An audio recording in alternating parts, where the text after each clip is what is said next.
Physical policy हम सबसे पहले करेंगे। फिजिकल पॉलिसी में सबसे पहले इसकी डेफिनेशन है।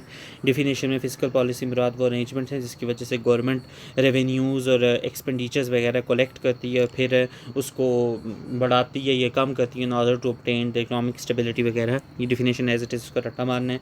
उसके बाद इंस्ट्रूमेंट्स ऑफ फिजिकल पॉलिसी, ये जो 5 इंस्ट्रूमेंट्स इनको ऑफ कोर्स इनका नाम याद करना है, ठीक है। गवर्नमेंट एक्सपेंडिचर डायरेक्ट या इनडायरेक्ट और डेवलपमेंटल भी हो सकते हैं, नॉन डेवलपमेंटल भी हो सकते हैं, टैक्सेस डायरेक्ट भी हो सकते हैं, इनडायरेक्ट भी हो सकते हैं। डेफिसिट फाइनेंस से मुराद ये है कि जो गवर्नमेंट किसी दूसरे मुल्क से लोन लेती है या फिर न्यू नोट्स इशू करती है, वो वाला नाम है उसका। सब्सिडीज़ ये है कि अगर एक फैक्ट्री को एक मोबाइल प्रोड्यूस करने पे 10,000 रुपये का ख़र्चा आ रहा है, तो हुकूमत उस फैक्ट्री को ये बोलेगी कि आप लोगों से 8,000 रुपये चार्ज करेंगे और उसके ऊपर जो 2,000 एक्स्ट्रा आ रहा है वो हम आपको देंगे। और ट्रांसफ़र पेमेंट्स ये हैं जैसे हुकूमत देती है, स्टाइपेंड, स्कॉलरशिप एक्सेट्रा, वो सब कुछ है। आगे ऑब्जेक्टिव्स ऑफ फिजिकल पॉलिसी हैं, ये 5-6 ऑब्जेक्टिव्स, इसको अच्छी तरह रट्टा मार लेने से शॉर्ट क्वेश्चन आ सकता है।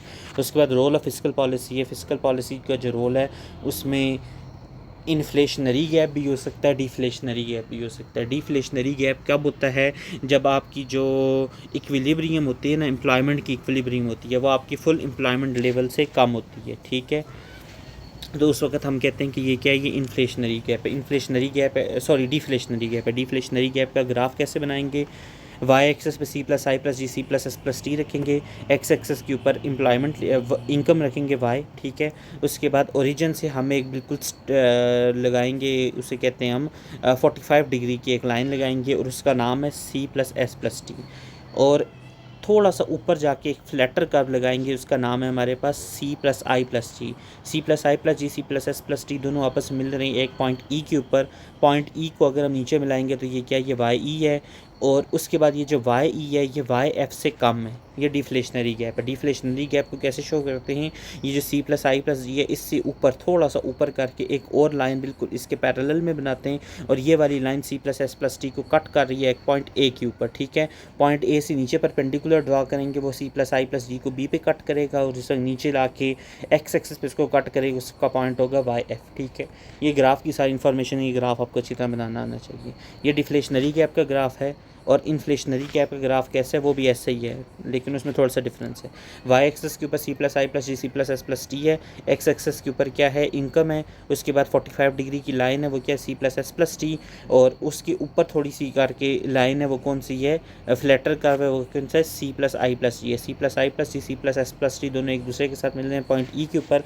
पॉइंट E से नीचे लगाएंगे एक लाइन, तो जो जिस पॉइंट पे वो एक्स एक्सेस को कट कर रहे हैं उसको हम कहते हैं कि ये equilibrium of employment equilibrium YE है। और उसके बाद इन्फ्लेशनरी गैप शो करना है, तो इन्फ्लेशनरी गैप में हम एक लाइन C+I+G है ना, उससे नीचे बिल्कुल परपेंडिकुलर एक पोटे के फ़र्क से एक और लाइन लगाते हैं, ठीक है।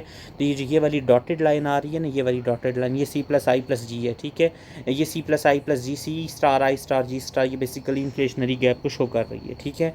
ये वाली जो डॉटेड लाइन है ये C+S+T को पॉइंट B के ऊपर कट कर रही है, और उसको इससे नीचे ड्रा करेंगे तो YF है।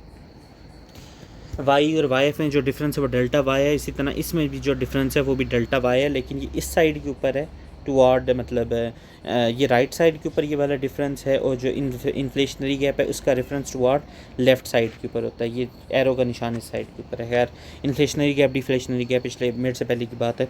अच्छा, डिफ्लेशनरी गैप में जो गवर्नमेंट एक्सपेंडिचर है उसका क्या रोल है? डिफ्लेशनरी गैप में ये होता है कि जिस वक्त गवर्नमेंट एक्सपेंडिचर, जिस वक्त कोई भी हमारी एम्प्लॉयमेंट लेवल है या मुल्क की जो इकॉनमी है वो डिफ्लेशनरी गैप में होती है, उस वक्त जो गवर्नमेंट होती है, गवर्नमेंट फिजिकल पॉलिसी के अकॉर्डिंग गवर्नमेंट अपने एक्सपेंडिचर्स को बढ़ा देती है। जिस वक्त गवर्नमेंट अपने एक्सपेंडिचर्स को बढ़ाएगी तो AD, ये क्या है, वो क्या कहते हैं यार उसे, एक्सेलरेटेड डिमांड होता है या अल्टरनेट डिमांड होता है, इसका कोई नाम था, अभी मैं भूल गया हूँ, ठीक है। वो बढ़ जाती है, उसकी वजह से हमारी एम्प्लॉयमेंट बढ़ जाती है, और उसकी वजह से ये जो गैप है ना YE और YF में, ये गैप, ये डेल्टा वाई गैप है, ये गैप डेल्टा वाई का गैप हमारे पास ख़त्म हो जाता है और वो फुल एम्प्लॉयमेंट लेवल अचीव कर देते हैं।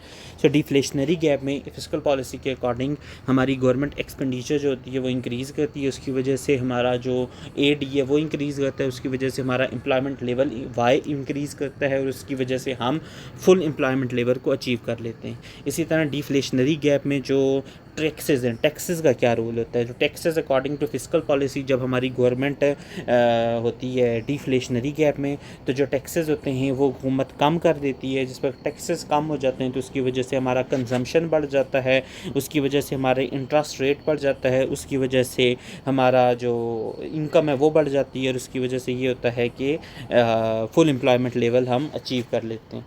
सॉरी, ये जो आय है यहाँ पे ये इंटरेस्ट नहीं है, ये प्रॉफिट को शो कर रहा है, ठीक है। सो डिफ्लेशनरी गैप में टैक्सेस का ये रोल होता है। फिस्कल पॉलिसी के अकॉर्डिंग ये टैक्सेस कम हो जाते हैं, उसकी वजह से कंजम्पशन बढ़ जाती है, उसकी वजह से प्रॉफिट बढ़ जाता है, उसकी वजह से इनकम बढ़ जाती है, और हम डिफ्लेशनरी गैप को ख़त्म करके फुल एम्प्लॉयमेंट लेवल को अचीव कर लेते हैं।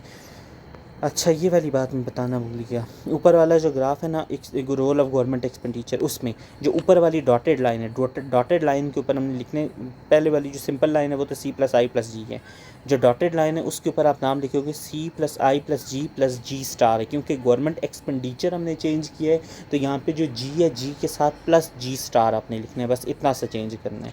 और साथ में ये जो एरो है उसको ऊपर वाली साइड पे लगाना है। ये जैसे ये है ना, ऊपर वाली साइड पे ये एरो है, इसी तरह से ये एरो ऐसे शो कराना है, ये वाला ये एरो ऐसे ही शो कराना है, ठीक है। अच्छा, सॉरी, नेक्स्ट यार।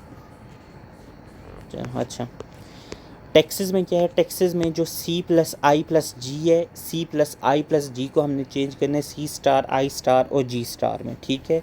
टैक्सेस में क्या हुआ है कि जिस वक्त हमने टैक्सेस को कम किया तो उसमें चेंज किस में आया, C में चेंज आया था, I में चेंज आया था, इनकम में चेंज आया था। C+I+G के ऊपर क्या है, C*I* और +G हम साथ में लिख देंगे, बस इसको रट्टा मारने वाली बात है, इसमें इतना ज़्यादा जाने की ज़रूरत नहीं है। और साथ में ये जो एरो है ये ऊपर का शो कराना है हमने, ठीक है।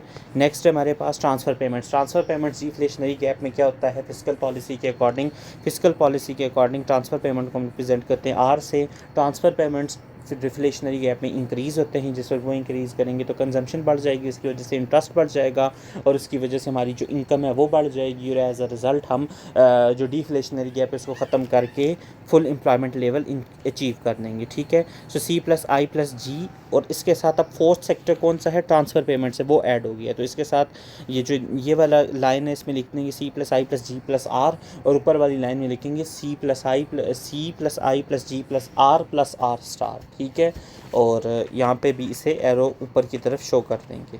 बस ये सारी इसका रट्टा मारना है। इन्फ्लेशनरी गैप में हर एक का बिल्कुल उल्ट होगा। For example, government expenditure deflationary gap में इंक्रीज़ कर रहे थे, तो इन्फ्लेशनरी गैप में गवर्नमेंट एक्सपेंडिचर कम होंगे। जिस वक्त गवर्नमेंट एक्सपेंडिचर कम होंगे तो AD है वो भी कम हो जाएगा, उसकी वजह से Y भी कम हो जाएगा। एज अ रिज़ल्ट हम फुल एम्प्लॉयमेंट लेवल को अचीव कर देंगे। तो इसमें क्या है, C+I+G है, उसको बिल्कुल नीचे इसके इसके बिल्कुल पैरेलल में नीचे बनाना है, C+I+G+G* हो जाएगा, ठीक है।